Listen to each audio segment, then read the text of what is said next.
CO है प्रज्ञा पाठक, वो अपने कर्तव्य का निर्वहन नहीं कर रही है। ये थाने में पहुंची थी तो हमने इनको कहा था किसी विषय को लेकर, इन्होंने एक प्रकरण में पैसा ले लिया था। हमने कहा आपकी तो नौकरी बड़ी शुरुआत है, अभी 2 महीने नहीं हुए, 1 महीना नहीं हुआ और आप सीधे सीधे पैसा लेने लगी हैं, ये अच्छी बात नहीं है। आप वसूली कर रही हैं अवैध।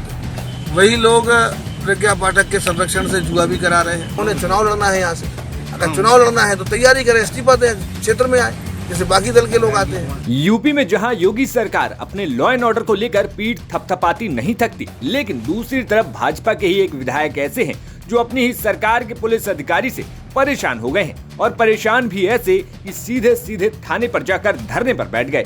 दरअसल ये पूरा मामला झांसी जिले के रक्सा थाना क्षेत्र का है, जहां पर बबीना सीट से भाजपा विधायक राजीव सिंह पारिछा अपने कार्यकर्ताओं के उत्पीड़न का आरोप सीधे सीधे सीओ प्रज्ञा पाठक पर लगाते हुए रक्सा थाने के अंदर ही धरने पर बैठ गए। बबीना विधायक ने कहा कि सीओ उनसे निजी खुन्नस निकाल रही हैं, क्योंकि उन्होंने प्रज्ञा पाठक को ट्रेनिंग के दौरान घूस न लेने की सलाह दे डाली थी। भाजपा विधायक राजीव सिंह पारिछा ने आरोप लगाया कि सीओ प्रज्ञा पाठक अपराधियों का संरक्षण कर रही हैं और भाजपा के कार्यकर्ताओं को निशाना बना रही हैं। वहीं ऐसे ही एक मुकदमे पर शनिवार को विधायक रक्सा थाने जा पहुंचे और सीओ प्रज्ञा पाठक पर आरोप लगाते हुए कह डाला कि वे भाजपा के कार्यकर्ताओं को मार पीट कर उनसे हत्या का जुर्म कबूलवाने का दबाव बना रही हैं। सीओ है प्रज्ञा पाठक, वो अपने कर्तव्य का निर्वहन नहीं कर रही है, लगातार भाजपा के कार्यकर्ताओं का उत्पीड़न कर रही है। बबीना थाने में एक हमारा रविंद्र बागड़ी जो एससी वर्ग का कार्यकर्ता, उसको पुलिस के कुछ लोगों ने मारा। शिकायत करने का उल्टा उसको ही धमकाया और अपनी रिपोर्ट में लिख दिया कि इसने आगे कहा, धमकाया कि मैं भाजपा का किसान मोर्चा का मंडल अध्यक्ष हूँ और पुलिस से अभद्रता करने लगा, इसलिए पुलिस ने इसको थोड़ा सा गर्म कर दिया, जबकि उल्टा मामला था।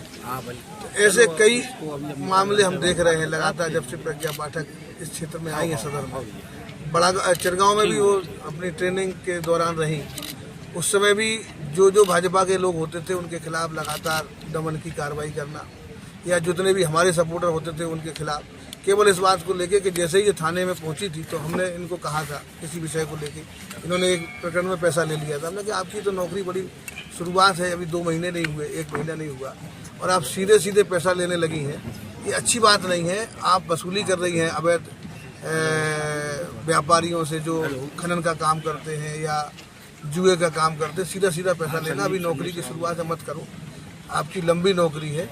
इस बात से चिढ़ के लगातार जितने भी भाजपा के कार्यकर्ता या हमारे समर्थक होते हैं उनको उल्टा फंसाना, धमकाना और उनको ये बताना कि मैं सीओ हूँ और मेरे साथ में कानून है, कानून का पूरा संरक्षण हमको मिला है, कागज कलम हमारे पास है, विवेचना का अधिकार हमारे पास है, हम जो चाहेंगे वो करेंगे।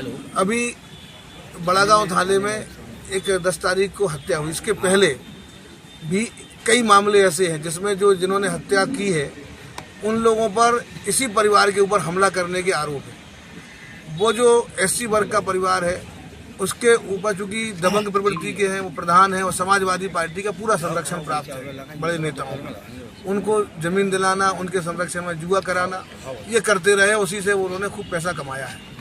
वही पैसे के दम पर वो प्रज्ञा पाठक के साथ में संबंध बनाए हैं, उनकी अच्छे रिश्ते हैं पैसा ले दे के। और भी कुछ लोग हैं दलाल जो प्रज्ञा पाठक को लगातार फोन करते रहते हैं और अपने मामले जिले भर के निपटाते रहते हैं। ऐसे दलालों के नंबर और प्रज्ञा पाठक के फोन पर क्यों जाते हैं वो भी एक जांच का विषय है। और जितने भी अपराधी और प्रज्ञा पाठक के क्षेत्र में क्यों सक्रिय होते हैं, जुए का काम भी अभी टाकोरी क्षेत्र में वही करा रहे हैं जिनके ऊपर हत्या का आरोप है। वही लोग प्रज्ञा पाठक के संरक्षण से जुआ भी करा रहे हैं, वही और भी गलत काम कर रहे हैं, जमीनों पर कब्जे भी कर रहे हैं। उन्हीं लोगों ने घटना को अंजाम दिया है, क्योंकि पहले से ही ये उनकी मदद करती रही, कई मामलों में उनकी मदद की है, विवेचनाओं में धाराओं को कम किया है।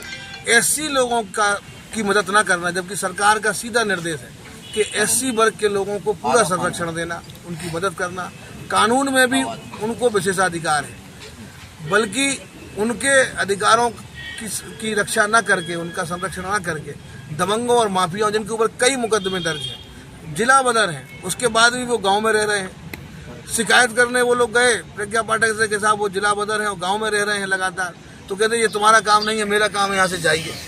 और उन्होंने कहा कि साहब ये घटना को अंजाम भी दे सकते हैं, लगातार कई बार हमारे हुए वारदात भी कर दी है।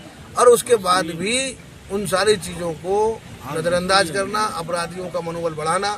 अभी पकड़ भी लिया है पिछले 1 हफ्ते से, और उसके बाद भी घर से पूरा खाना जा रहा है, पूरा संरक्षण है। बल्कि जिनका मरा है उनको पिटाई करना, उनको मारना, और ये कमिट कराने के लिए कि आप नहीं मारा है ये कहिए, और जिन जिन का मैं नाम बताऊं उनका सबका नाम लीजिए आप, कि आपको इन लोगों ने मारने के लिए कहा था इसलिए आपने मारा है।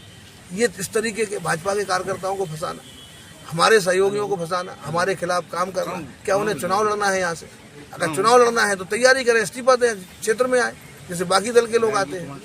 इस तरीके से काम करना एक अधिकारी के लिए, राजपत्रित अधिकारी के लिए, रजिस्ट्रेट ऑफिसर के लिए ठीक नहीं है। फिलहाल जैसे ही विधायक के धरने पर बैठने की खबर फैली, तुरंत अधिकारी सख्ते में आ गए। वहीं अब सवाल ये उठता है कि जहां सरकार तमाम जीरो टॉलरेंस और भ्रष्टाचार मुक्त सरकार होने का दावा करती है, लेकिन दूसरी तरफ भाजपा विधायक खुद सीओ पर लंबे समय से घूस लेने और भ्रष्टाचार करने का आरोप लगा रहे हैं।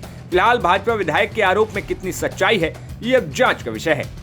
वहीं जब हमने सीओ प्रज्ञा पाठक से बात करने की कोशिश की तो उन्होंने कुछ भी बोलने से इनकार कर दिया। अगर आगे प्रज्ञा पाठक इस मामले को लेकर कुछ भी कहती हैं तो यूपी तक आपको जरूर बताएगा। झांसी से अमित श्रीवास्तव की रिपोर्ट, यूपी तक।